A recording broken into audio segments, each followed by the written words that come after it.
la entrada de nuestro equipo, que por supuesto era totalmente secreto. Se eligió el Monte de los Olivos para la realización del proyecto. Era una zona propicia para tomar la tierra de la cuna. La fecha sería 30 de enero de 1973. Teníamos 3 semanas para la preparación del proyecto. Para el día 25 la cuna había sido montada en su totalidad. 3 días antes de la operación repasamos todos los detalles del viaje. Mi compañero, al que llamaré Eliseo, tenía que permanecer 11 días de exploración al mando de la cuna. Yo desembarcaría para tener la aproximación con el maestro. El día había llegado a las 23 horas. La cuna comenzó a elevarse a los 3 minutos de las computadoras coaccionaban el sistema empujando los ejes de Swivell. Enfundamos nuestro viaje, trajes espaciales, con el ritmo cardíaco alterado. Habíamos retrocedido en el tiempo. Nuestra posición no había variado. Distinguimos un extenso núcleo luminoso. Se trataba de la ciudad santa de Jerusalén. Se apreciaban otros 2 grupos de luces al este-sureste, Betania y Bet-Hagé. Según nuestras fuentes, el Galileo entraría a Betania el 31 de marzo. Yo debería de estar allí. Con un día de anticipación antes de proceder al descenso, terminamos las mediciones topográficas de la ciudad de Jerusalén. Las medidas del templo eran portentosas, ocupaban la 1/5 parte de la ciudad. El templo de Herodes era monumental y la torre Antonia residía en la representante de César, una soberbia construcción. Los aparatos registraron 2 murallas por demás muy extensas, una que separaba la ciudad en 2 y la otra rodeaba. A las 10 horas con 15 minutos la cuna se posó en la cumbre del monte. A las 11 realicé los preparativos para la salida al exterior. La ropa que llevaría fue escogida escrupulosamente. Debía hacerme pasar por un honrado comerciante griego. En mi oído llevaba un transmisor y un microtransmisor instalado en una hebilla que sujetaba el manto sobre mi hombro. Con esto tendría una eficiente conexión. Dejé crecer mi barba. Cambiaría una libra romana en pepitas de oro, las guardé en una bolsa que colgué del cinturón. A las 12 horas salté a la tierra y proseguí con la localización de puntos de referencia. Eliseo podía comunicarse conmigo dentro de un radio de 50 millas. Cauteloso me adentré en los olivos donde se distinguía la dorada cúpula del templo y las murallas de Jerusalén. Busqué el camino que había visto desde el aire. Él me conduciría a Betania. En adelante, el autor buscaría la forma de acercarse y conocer a Jesús de Nazaret, lo cual le fue concedido. Amigos, es momento de recibir la canalización del Mayor Tigre Blanco, así que adelante. Muy buenas tardes, mi querida Eneida. Un gran placer estar nuevamente aquí contigo. Un gran saludo a los hermanos estelares. Un gran abrazo de luz sanadora a la distancia para los canales UFO Urma Titans y Contacto Arturiano Nadi Urma. Pues para seguir hablando del capítulo número 2 del Cron Urma, el libro de los crononautas Urmas.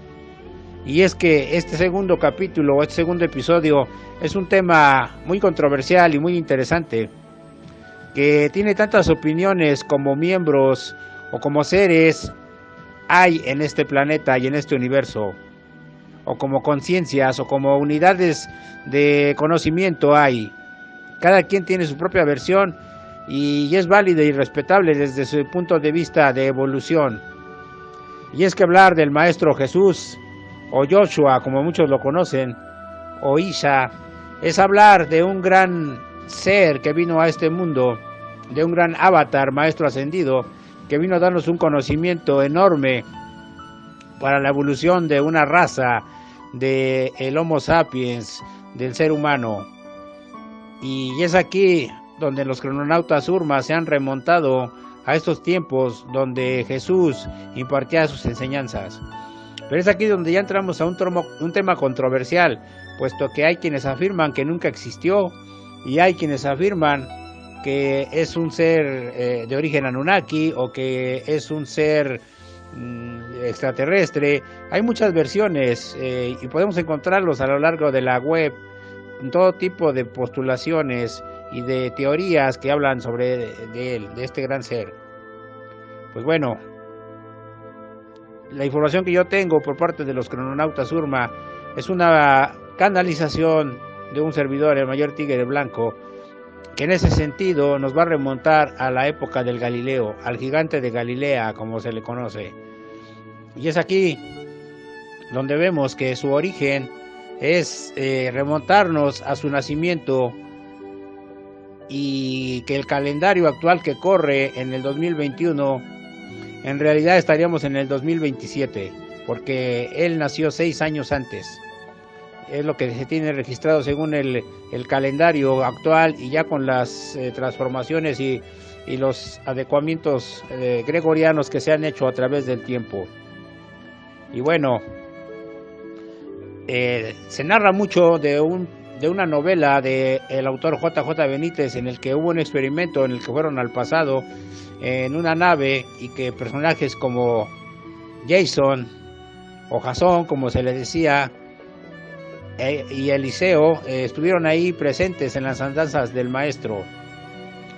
Y esta información de tipo militar hasta cierto punto es cierta, es verídica, puesto que con las tecnologías de las que hablaremos más adelante, como la tecnología de Looking Glass y otras tecnologías de viajes en el tiempo, se puede acceder de una manera cuántica a ese mundo o a esos tiempos en los que estuvo el Maestro Jesús encarnado.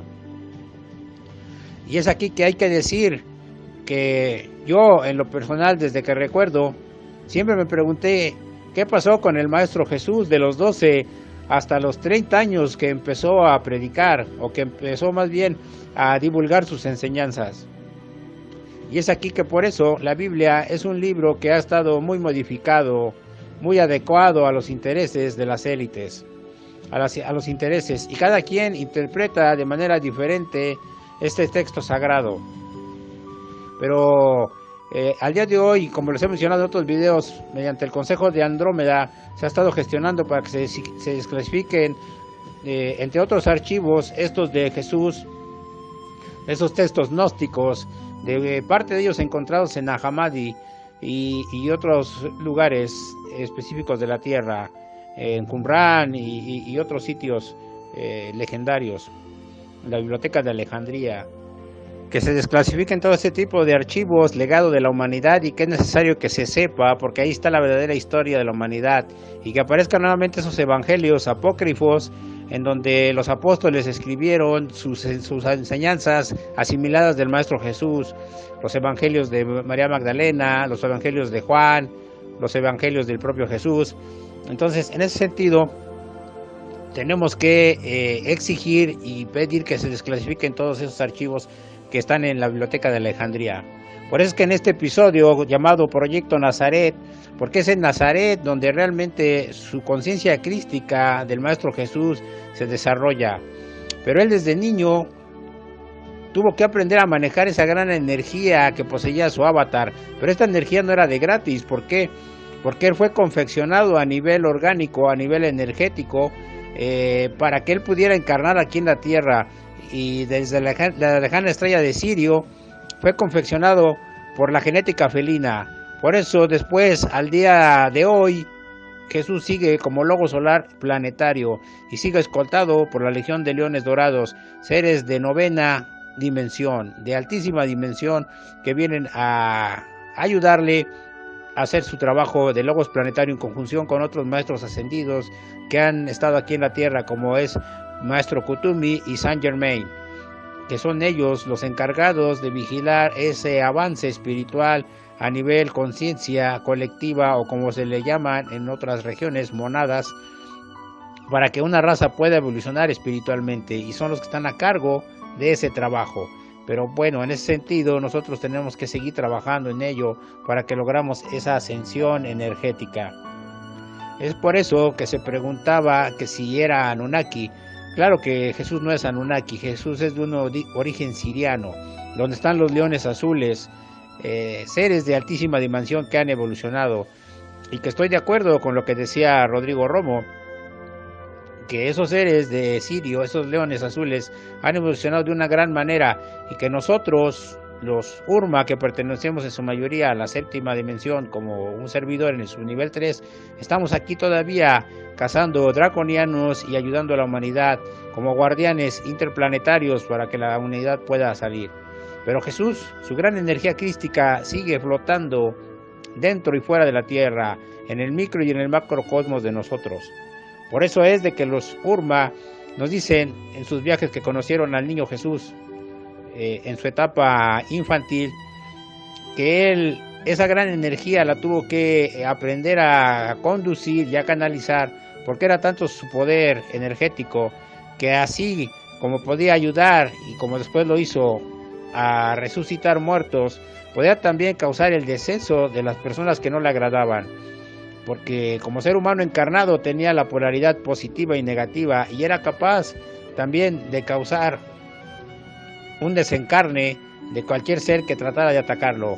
Y por esto el Maestro Jesús tuvo que elevar su frecuencia a un nivel también psicomental para que no tuviera ningún contratiempo y pudiera llevar a cabo su misión.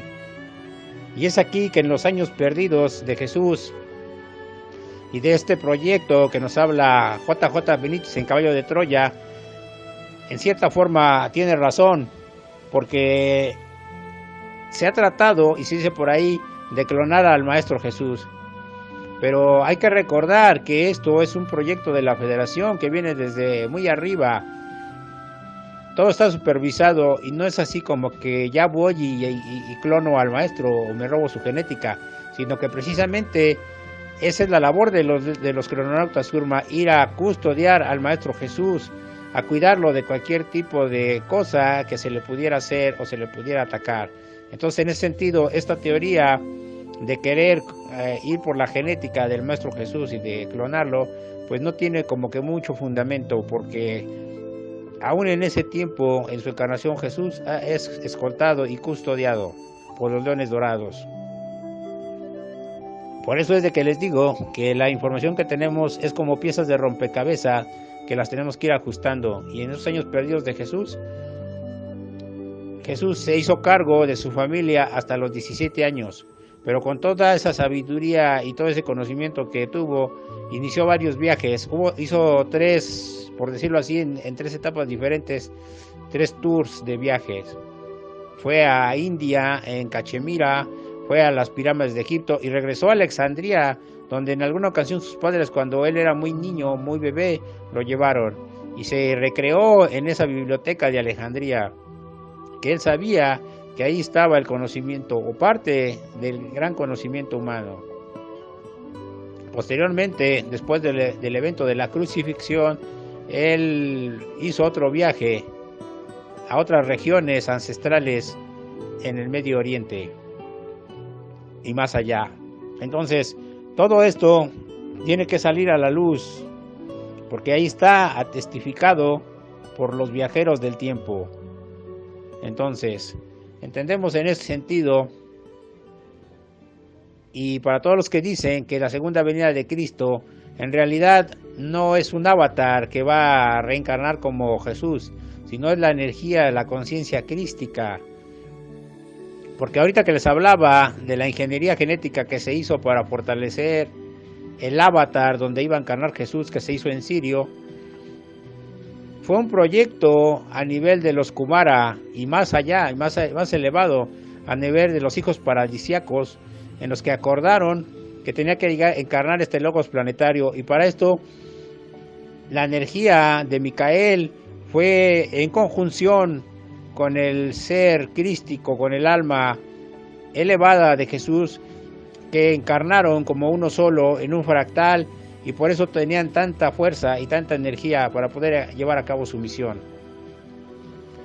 Es aquí que al día de hoy esos seres, hijos paradisíacos o ángeles, como se le conoce, siguen apoyándonos en muchas de nuestras misiones urmas aquí en la tierra, como lo puede ser Micael, como lo puede ser Gabriel, Maestro Kutumi, Maestro El Morian, Kuan Yin, Kutumi, como les decía, Lady Nadi, y tantos maestros ascendidos, que ellos, y al igual que el Maestro Jesús, nos dieron el mensaje de no venerar, de no ser ídolos de barro, sino de fundirnos en el Opus Magnum del que nos hablan los Urma, para cristificarnos. Esa es la verdadera venida del segundo Cristo.